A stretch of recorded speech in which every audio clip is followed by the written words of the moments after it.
Good morning friends, we are discussing about the revision through MCQ question of the insight in which we are discussing the current affair question.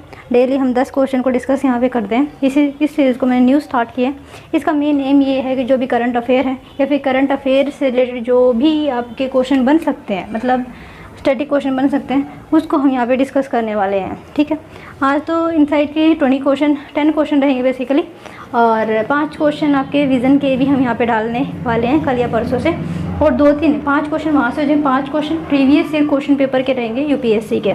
हमारा main target UPSC है, और UPSC के जो various question paper है, for example एक बार जब हम CSC के क्वेश्चन कर लेंगे, उसके बाद सीएपीएफ के और सीडीएस क्वेश्चन ऐड किए जाएंगे। ठीक है, उसको हम डिटेल में डिस्कस करने वाले हैं। खैर, पहले क्वेश्चन पे चलते हैं। 13 मई 2022 का ये क्वेश्चन है। ये यू नो वेरी वेल, ये हम एक दिन पहले का लेते हैं, मतलब 1 महीने पहले का लेते हैं।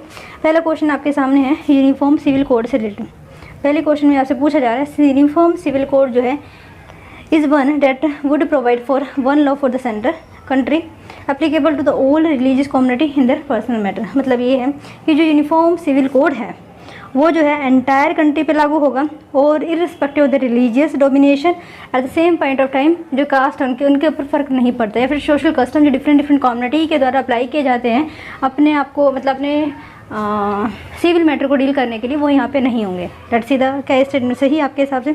सेकंड हम देखें तो आर्टिकल 43 जो है, आर्टिकल 43 जो है वन ऑफ द डीपीएसपी है that is not enforceable by any code but the principle lay down there in are fundamental in governance. See, article 43 एक ऐसा डीपीएसपी है, पूछा जा रहा है, जो इन्फोर्स नहीं कर सकते, क्या है ऐसा, और बट द प्रिंसिपल जो है वो फंडामेंटल है, लेकिन गवर्नेंस के लिए बहुत ज़्यादा इंपॉर्टेंट है, और हम उसको अप्लाई भी करते हैं, लेकिन कॉन्स्टिट्यूशन के द्वारा उसको नॉट इन्फोर्सेबल बताया गया है। क्या ये स्टेटमेंट आपको लगता है सही है? थर्ड देखते हैं, the duty of the state is greater in other DPSP rather then in article 44 of the Indian constitution. मतलब ये है कि जो आर्टिकल 44 है उसको कम तवज्जो दी गई है as compare to other DPSP of the Indian constitution that are mention in the part 4 of the Indian constitution. Right, तो बच्चे यहाँ पे फर्स्ट एंड थर्ड ऑप्शन सही है, सेकंड गलत है। पहली बात है 43 नहीं है, और ऐसा ये वैसे भी आप खुद बता सकते हैं, जो हमारे लिए फंडामेंटल और जो हमारे कॉन्स्टिट्यूशन में बोला है कि ये इन्फोर्सेबल है, इन्फोर्सेबल नहीं है। क्या ऐसा हो सकता है? तो ऐसा कभी भी नहीं होगा। तो थर्ड क्वेश्चन, ये second statement is wrong and C option is right. Okay, बात करते हैं, थोड़ा सा जानते हैं यूनिफॉर्म सिविल कोड के बारे में। यूनिफॉर्म सिविल कोड जो है आर्टिकल 44 में हमें दे रखा है, और आर्टिकल 37 बोलता है कि जो डीपीएसपी है वो नॉट इन्फोर्सेबल है। ओके, आर्टिकल 45 क्या कहता है, सॉरी आर्टिकल 44 तो मैंने बता दिया, आर्टिकल 43 देख लीजिए, क्योंकि जो स्टेटमेंट सेकंड है उसमें आर्टिकल 43 के बारे में ही मेंशन किया गया था। जस्ट अ सेकंड, देखो जो आर्टिकल 43 है इसके बारे में मेंशन किया गया है, तो 43 देख लेते। 43 mention state shall endeavour by suitable legislation while the phrase by suitable legislation absent in the article 44।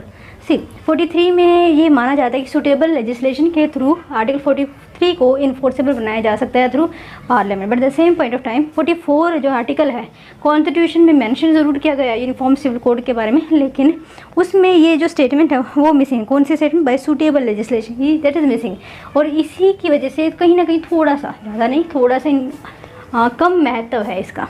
तो क्वेश्चन हमारा क्या था यूनिफॉर्म सिविल कोड के बारे में।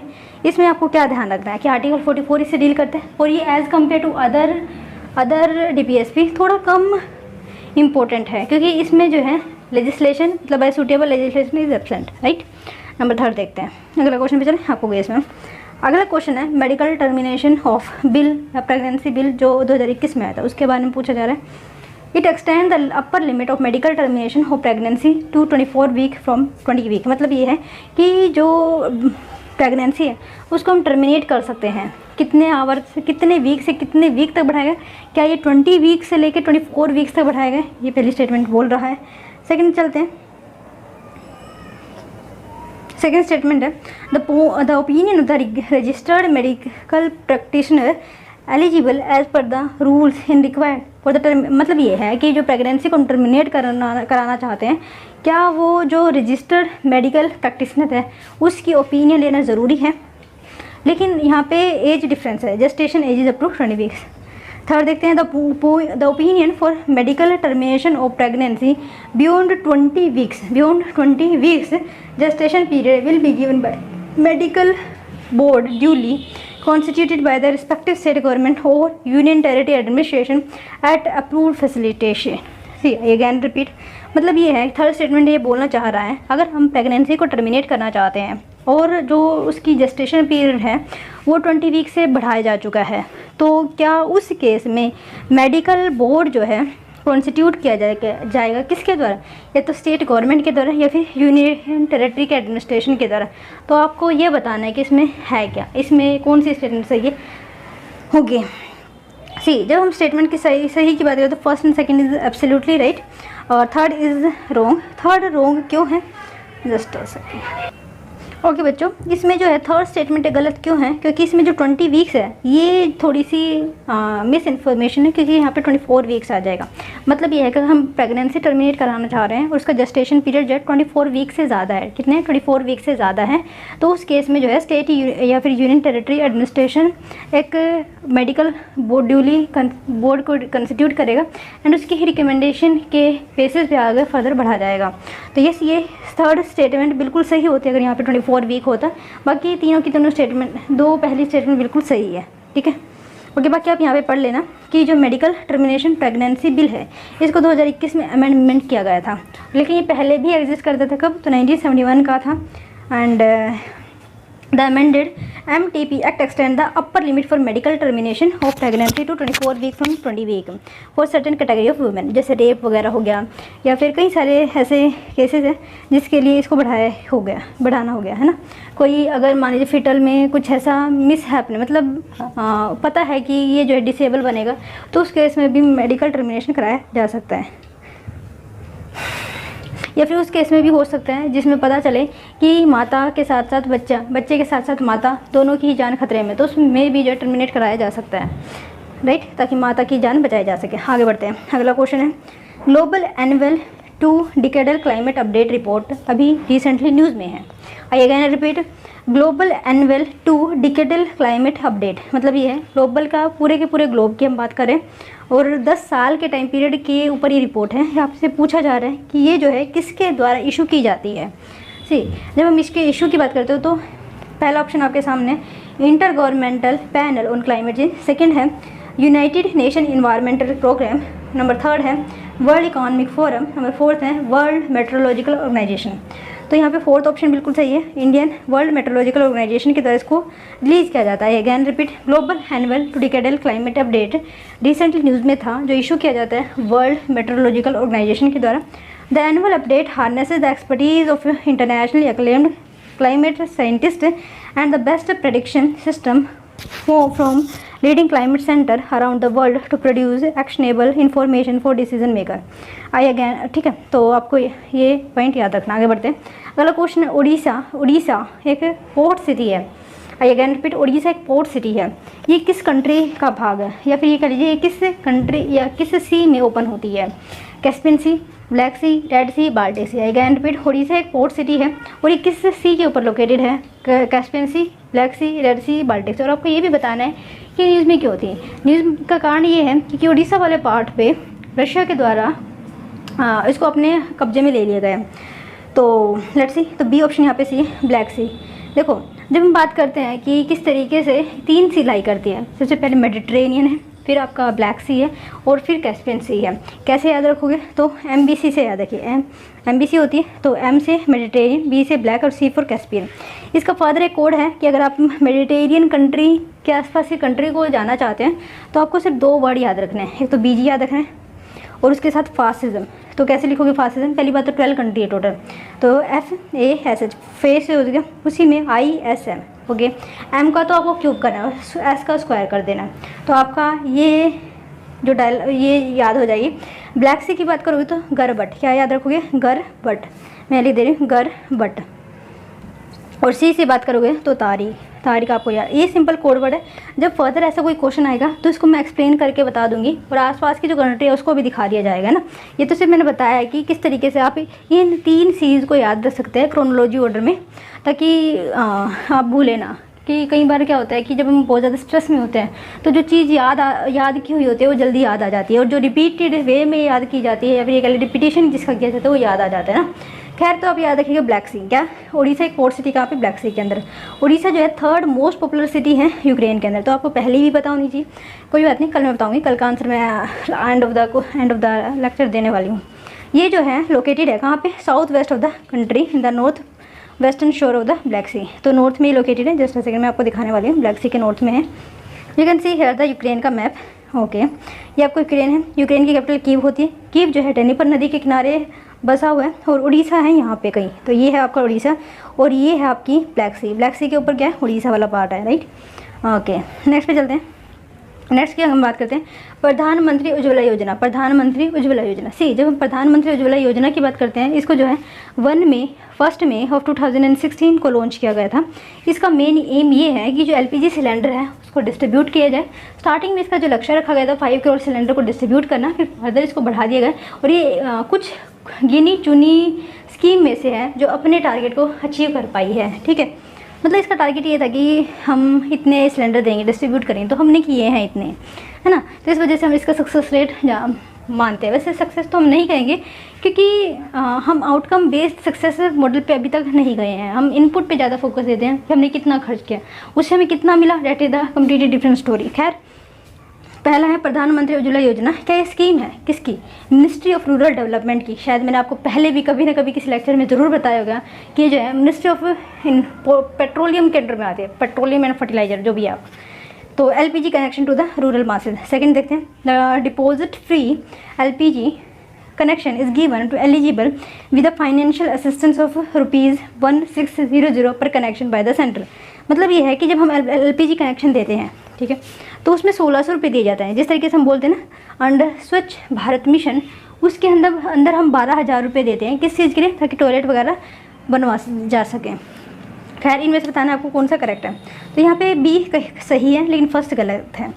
एक डिपॉजिट फ्री एलपीजी कनेक्शन जो है एलिजिबल फाइनेंशियल असिस्टेंस दिया जाता है 1600 बाय द सेंटर, तो ये बिल्कुल सही है। अगर हम देखें फर्स्ट स्टेटमेंट मैंने आपको बता ही दिया था कि प्रधानमंत्री उज्ज्वला योजना है। ये स्कीम जो है ministry of petroleum and natural gas की है।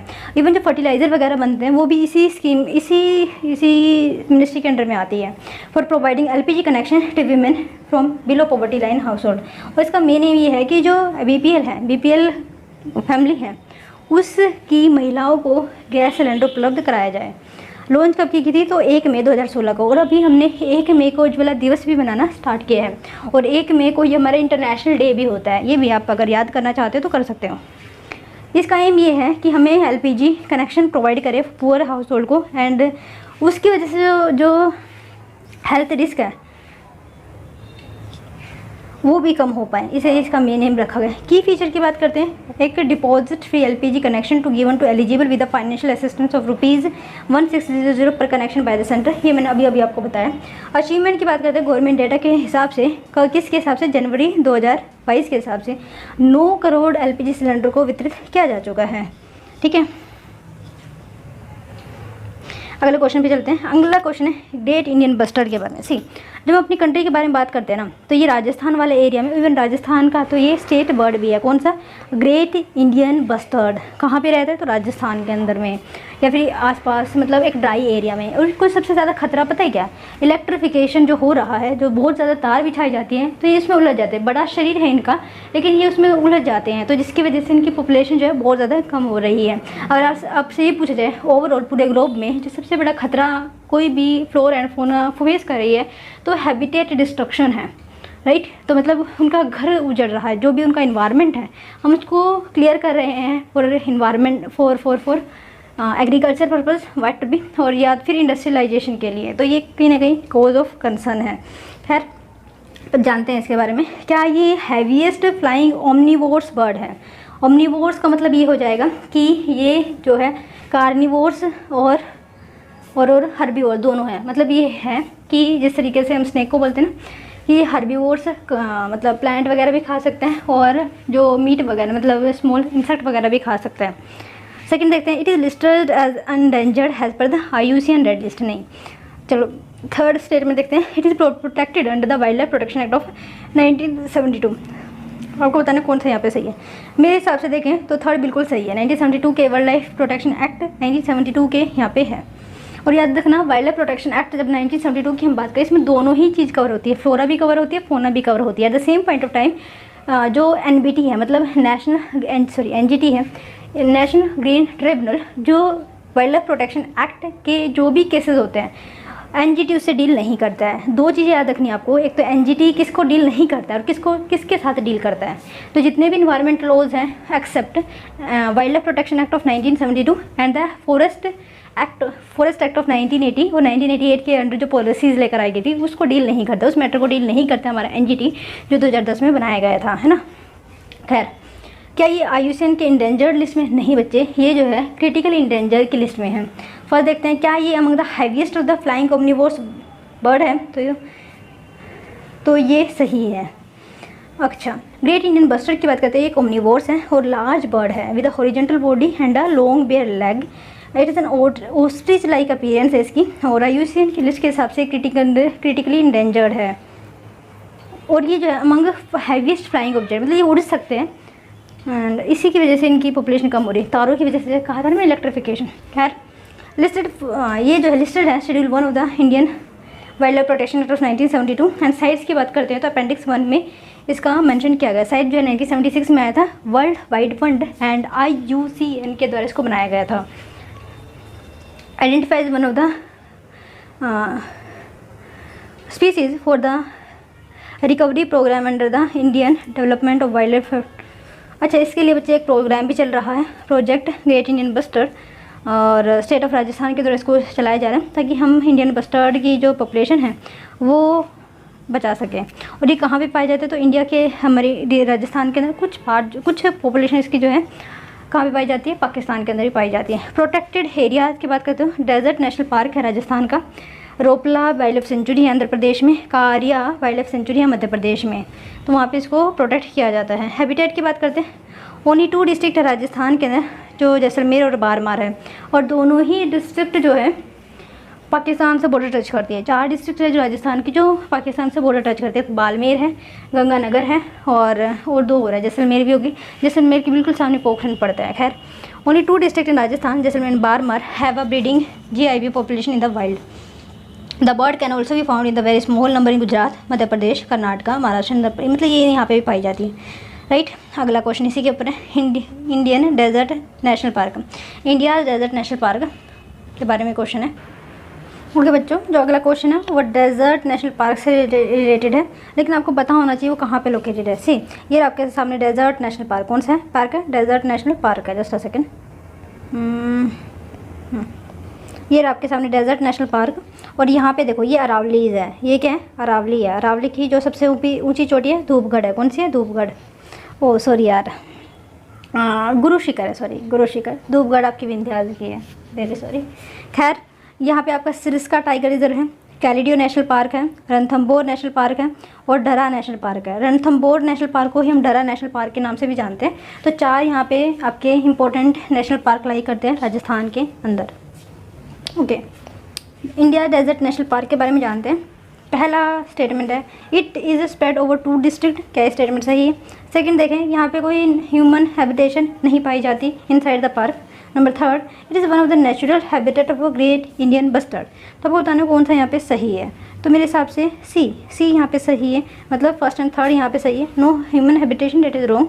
लेकिन अगर यहाँ पे कोई रहता है तो यहाँ पे कौन सी ट्राइब रहती है आपको पता होना चाहिए। खैर, फर्स्ट एंड थर्ड यहाँ पे सही है। फर्स्ट देखते हैं, इट इज़ जैसलमेर एंड बारमार। देखो जो राजस्थान का ये वाला एरिया जो, तो वो जो है चार डिस्ट्रिक्ट यहाँ पे पाई जाती हैं। सबसे ऊपर गंगानगर, उसके नीचे है बाड़मेर, है ना, और फिर है जैसलमेर, और फिर आपका एक और यहाँ पे डिस्ट्रिक्ट है जो पाकिस्तान से लगती है। और यही जो 4 ज़िले हैं बिल्कुल नॉर्थ मोस्ट और सबसे बड़े ज़िलों में इनको गिना जाता है। One of the biggest, not the largest of the country but yes one of the biggest कहा जा सकता है। This is common knowledge. अच्छा, this is the incorrect, a national park can have a human habitation. तो let's see, अगले question पे चलते हैं। Archaeological survey of India, see archaeological survey of India की बात करते हैं तो 1961 में इसको बनाया गया था, किसके द्वारा, तो अलेक्जेंडर कनिंघम के द्वारा। और अगर आर्कियोलॉजिकल स्पेसिफिकली एक्ट पूछ ले जाए, डिपार्टमेंट पूछ ले जाए, तो लॉर्ड कर्जन के टाइम पे 1903-1904 में बनाया गया था। ठीक है। और अगर हम मिनिस्ट्री की बात करते हैं तो मेरे हिसाब से मिनिस्ट्री ऑफ कल्चर के अंडर में ही काम करना चाहिए। तो पहली स्टेटमेंट देखते हैं, it is found in 1861 by Alexander Cunningham, ये स्टेटमेंट सही है। सेकंड देखें, it is under the age of the ministry of culture, तो आपको बताना कौन सा यहाँ पे सही है। मेरे हिसाब से दोनों ही सही होने चाहिए, हाँ दोनों ही सही है। Let's see, archaeological survey of India की बात करते हैं, ये इंडियन गवर्नमेंट एजेंसी है attach to the ministry of culture that is responsible for the archaeological research and the conservation of preservation of the cultural historical monument है। जब हम बात करते हैं कल्चर से रिलेटेड या फिर कल्चर एक्टिविटी को हमारी कंट्री में बढ़ाने के लिए, देखो कई सारे अवार्ड हमारी कंट्री में दिए जाते हैं, जैसे ज्ञानपीठ अवार्ड हो गया, साहित्य अवार्ड हो गया, और जो अभी शायद हमने कल परसों भी डिस्कस किया था कि मद्रास मतलब कार्नेटिक म्यूज़िक को प्रमोट करने के लिए एक अवार्ड चलाया जाता है, संगीत कला निधि अवार्ड है। और ये तो हो गया आपके important awards. At the same point of scheme की बात करते हैं तो कई सारे स्कीम हैं, फॉर एग्जांपल हृदय जो मिनिस्ट्री ऑफ कल्चर के अंडर में आती है, जैसे टूरिज्म के अंडर में भी उसको देखा जा सकता है, लेकिन वो कल्चर को प्रमोट करती है डायरेक्टली और इनडायरेक्टली। ठीक है, खैर आगे बढ़ते हैं, अगले क्वेश्चन पे चलते हैं। In the context of the Indian digital technology for entertainment consider the following statement. Okay, ये जो है आपका प्रीवियस क्वेश्चन पेपर है बच्चों। तो पहला क्वेश्चन है, पहली स्टेटमेंट है ऑगमेंटेड रियलिटी के बारे में, सेकंड है वर्चुअल रियलिटी के बारे में। ठीक है, ऑगमेंटेड रियलिटी क्या होती है, एक सिमुलेटेड इन्वायरमेंट आपको दिया जाता है, create and physical world is completely shut out. तो यहाँ पे जो फिजिकल वर्ल्ड होता है वो शट आउट हो जाता है और आप एक वर्चुअल लाइफ में हो जाते हैं। सेकंड देखते हैं, वर्चुअल रियलिटी जो है, images generated from a computer are projected on to the real life object और सराउंडिंग। मेरे हिसाब से उल्टा होना चाहिए, क्योंकि ऑगमेंटेड रियलिटी में ये होता है कि आपका जो एग्जिस्टिंग जहाँ पे आप रह रहे हो उसको इमेजेस के थ्रू या फिर GIF के थ्रू उसको बदला जाता है, लेकिन वर्चुअल रियलिटी में जो है एक सिमुलेटेड इन्वायरमेंट आपको दिया जाता है और आप फिजिकल वर्ल्ड, वैसे आप वहाँ प्रेजेंट होते हैं लेकिन फिजिकल वर्ल्ड या फिर जहाँ पे आप प्रेजेंट होते हैं उसको छोड़कर एक वर्चुअल वर्ल्ड में पहुँच जाते हो, और इसमें कई सारी टेक्निक का यूज़ किया जाता है। थर्ड स्टेटमेंट देखते हैं, AR shows individual to be present in the world and improve the experience using the camera of a smartphone. मतलब ये है AR जो है इंडिविजुअल, वो अभी अपनी जो हमारी रियल वर्ल्ड है जो एग्जिस्ट कर रहा है उसमें प्रेजेंट होता है, लेकिन बस उसके एक्सपीरियंस को बढ़ा दिया जाता है। और फोर्थ स्टेटमेंट देखें, we are close the world and transposes an individual providing complete immersion experience. तो यस, वी आर जो है क्लोज द वर्ल्ड है एंड ट्रांसपोज इंडिविजुअल, तो उसमें कंप्लीट एक्सपीरियंस आपको वर्चुअल वर्ल्ड का दिखाई देता है, तो आप फिजिकल वर्ल्ड से कहीं ना कहीं कट ऑफ से हो जाते हो। मेरे हिसाब से थर्ड एंड फोर्थ सही होना चाहिए, और तो बी यहाँ पे ऑप्शन सही है। जो भी एक्सप्लेनेशन आपको दी गई है बिल्कुल सही है, बस एक बार आप इस क्वेश्चन को ध्यान से पढ़ना, आपको खुद ही समझ में आ जाएगा, तो ज़्यादा समझाने का है नहीं। ये UPSC 2019 का क्वेश्चन है और यही फ़ायदा होता है अटेम्प्ट करने का, एक तो करंट अफेयर रिवीजन होता है और आपका प्रीवियस ईयर क्वेश्चन पेपर भी 1 या 2 क्वेश्चन हर रोज़ ये देते हैं। अगला क्वेश्चन है, ये भी प्रीवियस क्वेश्चन में पूछा जा चुका है, एक डिजिटल सिग्नेचर के बारे में। डिजिटल सिग्नेचर क्या होता है, एक इलेक्ट्रॉनिक रिकॉर्ड होता है। क्या होता है, एक इलेक्ट्रॉनिक रिकॉर्ड होता है, एक टाइप से की दे दी जाती है, अगर आपके साइन है तो वो ओपन हो जाएगी, है ना। और फॉर एग्जांपल मैं बताती हूँ, जैसे आपकी एक फ़ाइल है, ठीक है, आपने उसके लिए पैसे पे किए, PDF है और आपने उसके लिए पैसे पे किए, ये जो फाइल है वो सबको दिखाई दे रही है, लेकिन आपने पैसे पे किए और ये इसका एक्सेस आपको मिल जाएगा। ये कुछ नहीं है, बस एक एग्जांपल है डिजिटल सिग्नेचर का। मतलब ये है कि ये जो फाइल है वो सभी के लिए ओपन है, लेकिन इसका एक्सेस जो है एक लिमिटेड पर्सनैलिटी या फिर उसको दिया जाता है जो इसको अप्लाई करता है। ठीक है, तो लेट्स सी, एक डिजिटल सिग्नेचर एक इलेक्ट्रॉनिक रिकॉर्ड है that identify the certifying authority issuing it. तो ये जो भी इसको इशू करे उसकी अथॉरिटी के बारे में ये हमें जानकारी दे सकता है। It is use to serve as a proof identity of an individual to access information और सेव पर और इंटरनेट। मतलब ये एक टाइप से प्रूफ ऑफ आइडेंटिटी है एक्सेस इन्फॉर्मेशन करने का, मैंने बताया, ये भी सही होना चाहिए। An electronic method of signing an electronic document and ensuring that the original content is unchanged. मतलब ये कि इलेक्ट्रॉनिक मेथड है signing an electronic document and ensuring that the original content is not changed. हाँ, मतलब original content को आप change नहीं कर सकते, तो ये भी सही हो सकता है। मेरे हिसाब से बी यहाँ पे सही है, फर्स्ट एंड थर्ड सही है। फर्स्ट क्यों गलत है, आई एम रियली सॉरी, मैंने आपको गलत बता दिया होगा। एक इलेक्ट्रॉनिक रिकॉर्ड है that identify the certifying authority issuing it. There is a difference between the digital signature and digital certificate. See, यहाँ पे डिजिटल सिग्नेचर की बात कर रहे हैं हम, तो डिजिटल सर्टिफिकेशन की डेफिनेशन है, सॉरी। वैसे अगर देखा जाए ना तो ये भी सही हो सकता है।